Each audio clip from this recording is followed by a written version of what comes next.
প্রিয় শিক্ষার্থী বন্ধুরা, সবাইকে আন্তরিক প্রীতি, শুভেচ্ছা এবং অভিনন্দন। তোমাদের সাথে আমি আছি আবু নাইম। নবম দশম শ্রেণীর বাংলা প্রথম পত্র থেকে আমাদের আলোচ্য বিষয় সাহিত্যের রূপ ও রীতি, হায়াত মাহমুদের লেখা। আমি বারবার করে বলি তোমাদেরকে যে অবশ্যই লেখকের নামটা একটু সুন্দর করে ভালো করে মনে রাখার চেষ্টা করবা। খাতায় দরকার বোধে 4 থেকে 5 বার লিখবা, কারণ অনেক সময় এটা কিন্তু পরীক্ষাতে প্রশ্ন আসে, আবার নিজেদের জানার জন্য কিন্তু মনে রাখতে হবে। আমরা যে বিষয়গুলো সাধারণত পড়ে থাকি বরাবর বলে এসেছি, প্রবন্ধের আলোচ্য বিষয়, লেখক পরিচিতি, শব্দার্থ, পাঠ পরিচিতি আমরা পড়ে ফেলেছি। পাঠ বিশ্লেষণের বিষয়টা আজকে আমরা যাচ্ছি। খাতা কলম তোমাদের হাতের সামনে আছে। সাহিত্যের রূপ রীতি বইয়ের পৃষ্ঠায় 157 পৃষ্ঠা, বইয়ের পৃষ্ঠায় 157 পৃষ্ঠা। আমি যদিও তোমাদেরকে শিখন ফল এবং উদ্দীপকের বিষয় কথাটা লিখি, যদিও এটা আসলে মূল বিষয় নয়, কিন্তু উদ্দীপকের বিষয়টা লিখি এই কারণে যাতে করে তোমরা বুঝতে পারো যে এই প্রবন্ধের মধ্য থেকে যে কোনো রকমের উদ্দীপক আসুক সেটা তোমরা খুব সহজেই উত্তর করতে যেন পারো। বোঝার বিষয়টা, এই বোঝার বিষয়ের জন্য আমি তোমাদেরকে শিক্ষণফল এবং উদ্দীপকের বিষয় হিসেবে বিষয়টা উল্লেখ করেছি। খাতা কলমে পয়েন্ট কটা অবশ্যই খুব দ্রুত করে লিখে ফেলবে। হ্যাঁ, আমি একটু পড়ছি, তোমরা একটু পজ দিয়ে সুন্দর করে দ্রুত লিখে ফেলবে। সাহিত্যের বিশাল পরিধি সম্পর্কে ধারণা পাওয়া। এই সাহিত্যের রূপ এবং রীতি যে প্রবন্ধটা, এখানে আসলে সাহিত্য বলতে আমরা কি বুঝি? সাহিত্য মূলত গান, কবিতা, নাটক, গল্প, প্রবন্ধ, উপন্যাস, এই সমস্ত যা কিছু আছে এগুলো সব কিছুই কিন্তু সাহিত্য। সেই সাহিত্যের বিশাল পরিধি অর্থাৎ এর যে ব্যাপকতা, বিস্তার, এই বিষয় নিয়ে এখানে আলোচনা করা হয়েছে। পয়েন্টটা লিখে ফেলো।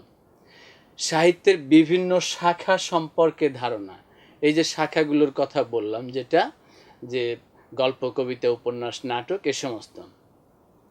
বৈষ্ণব কবিতা বলি, মেঘনাদবধ, মহাকাব্য, এ সমস্ত সম্পর্কে একটা ধারণা। তোমরা মধ্যযুগের কথা বলেছি তোমাদেরকে আগে আমি, বিশেষ করে 1201 থেকে 1800 সাল পর্যন্ত মধ্যযুগ, আর 1201 থেকে 1350 পর্যন্ত এই যে 150 বছর, এই 150 বছরকে বলা হয় অন্ধকার যুগ। কেন?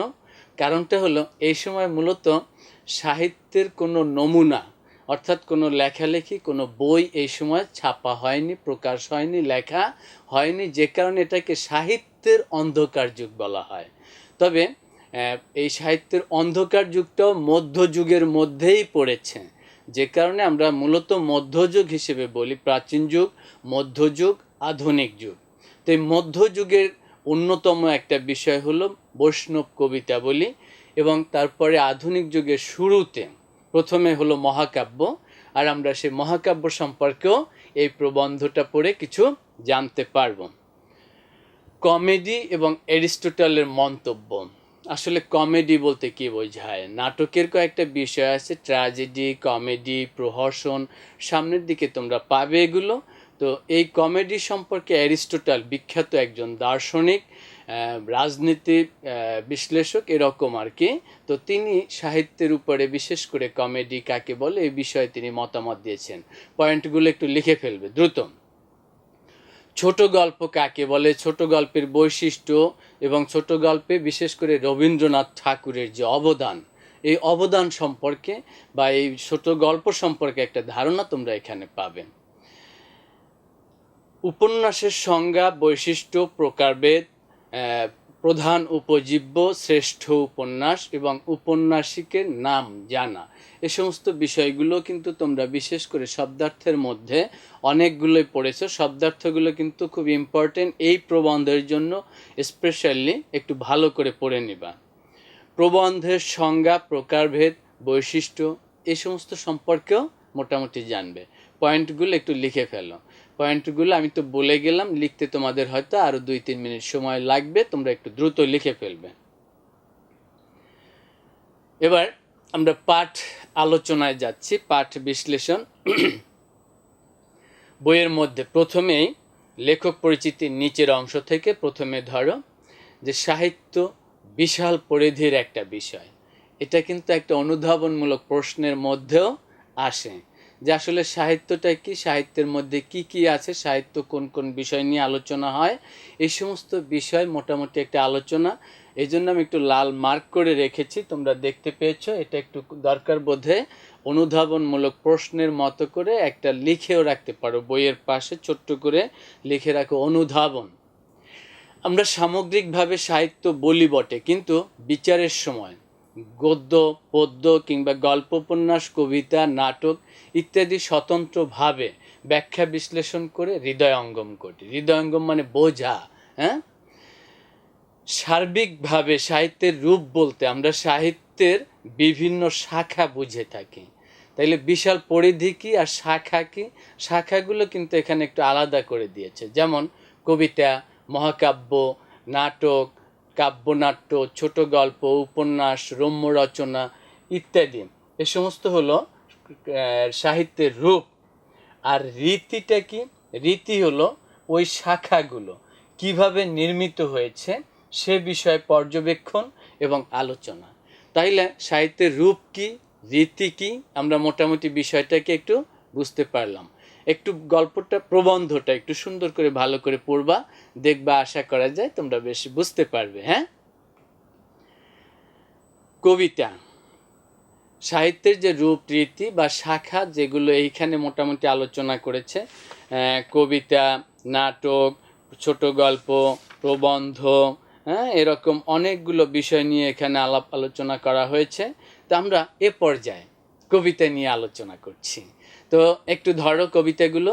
কবিতা কি, এটা একটু কিন্তু মনে রাখতে হবে। এটা একটু ব্র্যাকেট দাও, ফার্স্ট ব্র্যাকেট দিয়ে একটু এটা মনে রাখার চেষ্টা করবে, এটা মুখস্থ করবা। কবিতা হলো ছন্দবদ্ধ ভাষায়, অর্থাৎ পদ্যে যা লিখিত হয় তাকেই আমরা কবিতা বলি। তাইলে আমরা বলতে পারি যে পদ্যে লিখতে হবে এবং ছন্দবদ্ধ হতে হবে। অনেক সময় ইদানিংকালে গদ্য কবিতাও বলা হয়ে থাকে, যেটা গল্পের মতো করে লেখা হয়, তবে সেখানেও কিন্তু একটা ছন্দ থাকে। তো আমরা সাধারণভাবে ধরতে পারি যে ছন্দবদ্ধভাবে এবং পদ্যে লেখা, হ্যাঁ, কবিতা হতে হবে। কবিতার প্রধানত দুটি রূপ ভেদ। কি কি? মহাকাব্য, গীতিকাব্য। একটু আন্ডারলাইন করে রাখবে, এগুলো কিন্তু জ্ঞানমূলক প্রশ্নের মধ্যে পড়ে, এমসিকিউর মধ্যে পড়ে। সুতরাং চেষ্টা করবা একটু সুন্দর করে এটা মনে রাখার জন্য, দাগ দিয়ে রাখো যে কবিতার প্রধান দুটি রূপভেদ, মহাকাব্য এবং গীতিকাব্য। আমি কিন্তু শেষে আবার তোমাদেরকে এখান থেকে কিছু প্রশ্ন উত্তর লিখতে দেব, এটা ক্লাসের মধ্যেই লিখতে হবে, সে কারণে চেষ্টা করবে একটু মনে রাখার জন্য। কবিতায় প্রধান দুটি রূপভেদ কি? মহাকাব্য এবং গীতিকাব্য। বাংলা ভাষায় মহাকাব্যের চূড়ান্ত সফল রূপ প্রকাশ করেছেন মাইকেল মধুসূদন দত্ত। তাইলে মহাকাব্যের রূপটা প্রথম কে দিয়েছেন সুন্দর করে, এটা একটা প্রশ্ন হতে পারে। মাইকেল মধুসূদন দত্ত। এবং তিনি এই চূড়ান্ত রূপটা কোন কাব্যের মাধ্যমে দিয়েছেন, কোন মহাকাব্যের মাধ্যমে? মেঘনাদ বধ। একটু মনে রাখতে হবে। হ্যাঁ, মহাকাব্য রচিত হয় যুদ্ধ বিগ্রহের কোনো কাহিনী অবলম্বন করে। এখন মহাকাব্যের ঘটনাটা কি, কি নিয়ে, এটার উপজীব্যটা কি, এটার ঘটনাটা কোন বিষয় কেন্দ্রিক, সেই বিষয়টা হলো যুদ্ধ কেন্দ্রিক। আর মহাকাব্য আসলে বিশাল কাহিনী, অনেক বড় কাহিনী, অনেক বড় ঘটনা, যেটা কবিতার মতো করে লিখলেই মহাকাব্য। এই যুগে কিন্তু মহাকাব্য লেখা হচ্ছে না, কারণটা এখন উপন্যাস লেখা হচ্ছে, বিশাল ভলিউম, অনেক বড়, 400, 500, 800, 900, 1000 পৃষ্ঠার উপন্যাস লেখা হয়ে থাকে। ভারতবর্ষে উপমহাদেশের সর্বপ্রাচীন দুটি কাহিনীর একটি হলো রামায়ণ আর একটি হলো মহাভারত। আর এটা একটু মনে রাখবা যে সর্বপ্রাচীন মহাকাব্য দুটোর নাম কি? রামায়ণ এবং মহাভারত, এ দুটো লেখা হয়েছিল সংস্কৃত ভাষায়, যেটা এখন বাংলায় অনুদিত হয়েছে। মহাভারত সম্পর্কে একটা কথা বলা হয়ে থাকে, যা নেই ভারতে তা নেই ভারতে।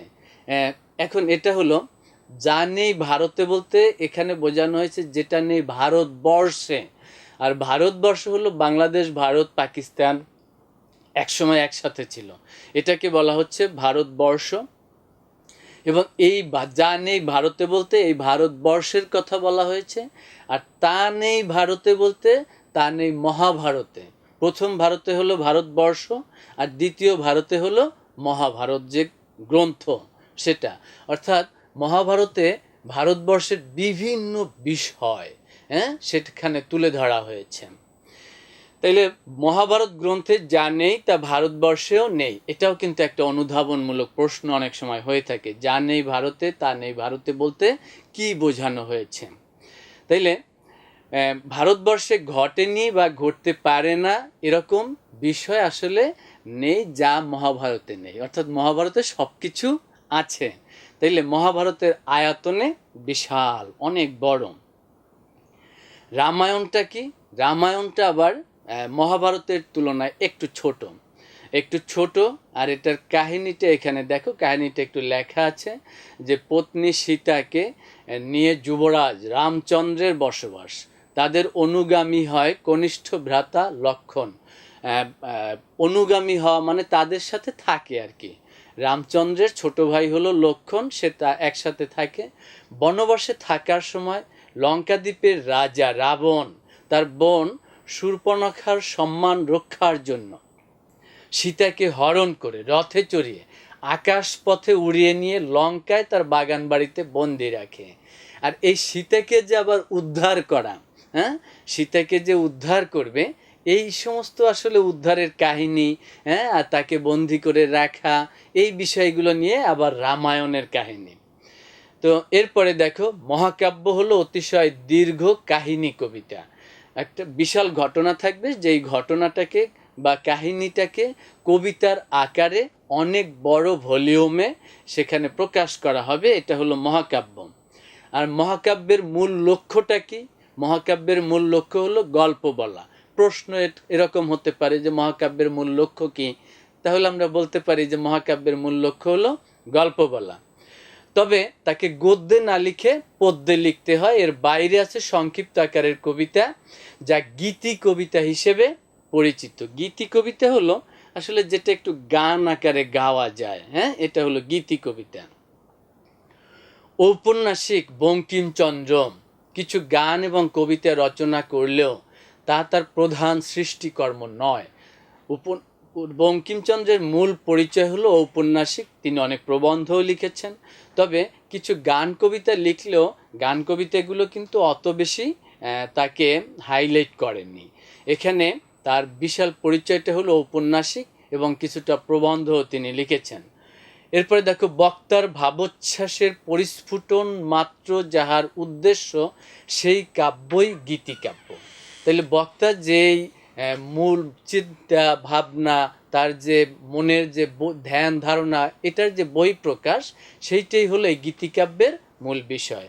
অর্থাৎ মন্তব্যটা সর্বাংশে সত্য। গীতি কবিতার কবির অনুভূতি প্রকাশ হওয়ার সাধারণত দীর্ঘকায় হয় না। অর্থাৎ কবি তো অনেক কিছু মহাকাব্য সেটা অনেক বড়, আর গীতি কবিতাটাকে আমরা বলতে পারি যে একটা ছোট আকারের একটা বিষয়। কিন্তু ক্ষেত্র বিশেষে যদি দীর্ঘ হয় তাতেও অসুবিধা নেই। দীর্ঘ হলেও সেটা মহাকাব্যের মতো অত বড় হবে না। গীতিকাব্যটা সাধারণত আমরা ছোট গল্প এবং উপন্যাসের কথা যেটা বলতে পারি, ছোট গল্পটা আমরা 3-4 পৃষ্ঠার মধ্যে দেখি, উপন্যাসটা আমরা অনেক বড় আকারে দেখি। তো সেক্ষেত্রে উপন্যাসের আরও বড় অংশ যেটা হয়, সেটা যদি পদ্যে লেখা হয় মহাকাব্য। আর এখানে আমরা যেটা দেখতে পাচ্ছি যে পদ্যে লেখা হচ্ছে বিশাল ঘটনা, যেটাকে আমরা মহাকাব্য বলছি, আর ছোট যেটা সেটাকে গীতি কবিতা বলছি। এবার দেখো, কবি মনের পূর্ণ অভিব্যক্তি যেখানে প্রকাশ হয়ে থাকে, বাংলা সাহিত্যে গীতি কবিতার আদি নিদর্শন বৈষ্ণব কবিতা বলি। এটা একটা প্রশ্ন হতে পারে যে বাংলা সাহিত্যের আদি নিদর্শনটা কি? একটা বৈষ্ণব পদাবলী মনে রাখার চেষ্টা করবা। যদি গীতি কবিতাকে শ্রেণী বিভাজনের অন্তর্গত করতে হয়, মানে যদি ভাগ করা হয়, হ্যাঁ, গীতি কবিতাকে যদি ভাগ করা হয় তাহলে কি কি ভাগে ভাগ করা যাবে? ভক্তিমূলক একটা ভাগ, যেমন রবীন্দ্রনাথ, অতুল প্রসাদ, রামপ্রসাদ, রজনীকান্তের রচনা, হ্যাঁ, এ সমস্ত হলো তোমার ভক্তিমূলকের মধ্যে আছে। তারপরে স্বদেশ প্রীতিমূলক। স্বদেশ প্রীতিমূলক কি কি? বঙ্কিমচন্দ্রের বন্দে মাতরম, রবীন্দ্রনাথেরও অসংখ্য কবিতা, গান, যেগুলো স্বদেশ প্রীতিমূলক, অর্থাৎ দেশাত্মবোধক, দেশের কথা যেখানে বলা হয়েছে। এরপরে আছে দেখো প্রেমমূলক, প্রকৃতি বিষয়ক চিন্তামূলক বা দর্শনাশ্রয়ী কবিতা। তাহলে আমরা একটু বলতে পারি যে গীতি কবিতার কি কি শ্রেণীভেদ বা ভাগ আছে, সেটা হলো ভক্তিমূলক, স্বদেশ প্রীতিমূলক, প্রেমমূলক, প্রকৃতি বিষয় চিন্তামূলক, দর্শনাশ্রয়ী, এরকম। শোক গাথা বা শোক আশ্রয় করে লিখিত কবিতাও এর সমপর্যায়ভুক্ত, অর্থাৎ বিরহ, বেদনা, শোক, হ্যাঁ, কেউ মারা গেলে আমরা শোক করি না, তাকে নিয়ে যদি কবিতা লেখা হয় সেটাও কিন্তু এই গীতি কবিতার মধ্যেই পড়বেন। বাংলা কবিতায় বিশেষ দুটি ধারার জনক, হ্যাঁ, দুটি ধারার জনক কে কে? কাজী নজরুল ইসলাম এবং জসিমউদ্দিন। তো এই বিশেষ ধারা দুটি কীরকম? একজনকে আমরা চিনি বিদ্রোহী কবি, আর একজনকে আমরা চিনি পল্লী কবি। নজরুলকে আমরা চিনি বিদ্রোহী কবি হিসেবে, আর জসিমউদ্দিনকে চিনি আমরা পল্লী কবি হিসেবে। নজরুলের কবিতায় যে উদ্দীপ্ত কণ্ঠস্বর, বলিষ্ঠ কণ্ঠস্বর, অর্থাৎ তার কবিতায় যে প্রতিবাদের, বিদ্রোহের একটা ভাষা, হ্যাঁ, যে একটা টোন, স্বর, সাউন্ড আমরা লক্ষ্য করি, দৃপ্ত ভাবের দেখা মেলে, তা পূর্বে বাংলা কাব্যে ছিল না। অর্থাৎ নজরুলের কবিতার মধ্যে যে বিদ্রোহ, যে প্রতিবাদ, এটা কিন্তু নজরুলের আগে কবিতার মধ্যে, বাংলা কবিতা এরকমটা খুব একটা প্রকাশ পায়নি। তো এজন্যই তাকে কিন্তু বিদ্রোহী কবি বলা হয়ে থাকে। আর জসিমউদ্দিনের নকশি কাঁথার মাঠ, সজনবাদিয়ার ঘাট, বই দুইটার নাম একটু মনে রাখবা। জসিমউদ্দিনের এই কাব্যগ্রন্থ দুটো উল্লেখযোগ্য দুটো কাব্যগ্রন্থ। এরকম একটা বিষয় লিখতে পারো যে নকশি কাঁথার মাঠ কার লেখা, বা সজনবাদিয়ার ঘাট কার লেখা, এগুলো কিন্তু প্রশ্ন হতে পারে। তো এইরকম কাব্য কিন্তু এর আগে আর কেউ সেরকমটা লেখেনি।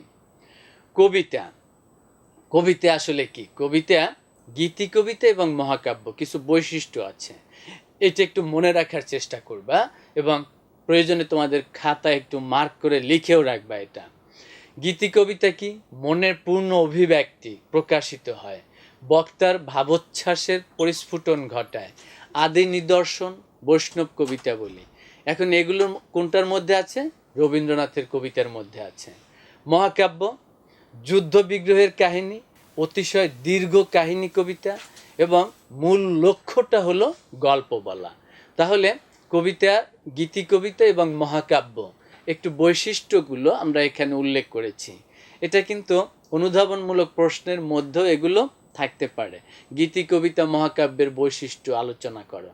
তাইলে মহাকাব্যর একটা উদাহরণ দেয়া আছে, মেঘনাদ বধ মহাকাব্য পাশে দেয়া আছে। হ্যাঁ, এবার আমরা একটু শ্রেণীর, এই যে আমরা যে বিষয়গুলো নিয়ে আলোচনা করলাম, এই বিষয়গুলো নিয়ে আলোচনা আমি কিন্তু প্রত্যেকটা বিষয় ধরে দিয়েছি, বলে দিয়েছি, এবং তোমাদেরকে আমি বললাম যে এগুলো কিন্তু এক একটা প্রশ্ন হতে পারে। তাহলে আমরা এখানে যে প্রশ্নগুলো দেখলাম সেটা হলো যে কবিতার কি, কবিতা কাকে বলে, না গীতি কবিতা বা মহাকাব্য কোনগুলো, নজরুলের বিষয়, রবীন্দ্রনাথের বিষয়, জসিমউদ্দিনের বিষয়ে আমরা কথা বলেছি, আধুনিক কবিতা, বৈষ্ণব কবিতার বিষয়ে কথা বলেছি। এখন এই বিষয়গুলো নিয়ে 15টা জ্ঞানমূলক প্রশ্ন তৈরি করবা এখন ক্লাসে বসে বসে। হ্যাঁ, আমরা আবার একটু এই যে বিভিন্ন বিষয়গুলো আমরা যে আলোচনা করেছি, এই আলোচনাগুলোর মধ্য থেকে এখান থেকে ধরো এরকম ধরে তোমরা দেখে দেখে, বই দেখে দেখে, বা এখান থেকে এরকম বই দেখে দেখে ধরে ধরে প্রশ্ন লিখবা, সাথে উত্তর লিখবা। আমি একটা জিনিস একটু, এই যে এখান থেকে লাস্ট দেখো যে বাংলা সাহিত্যে গীতি কবিতা আদি নিদর্শন বৈষ্ণব কবিতা বলি।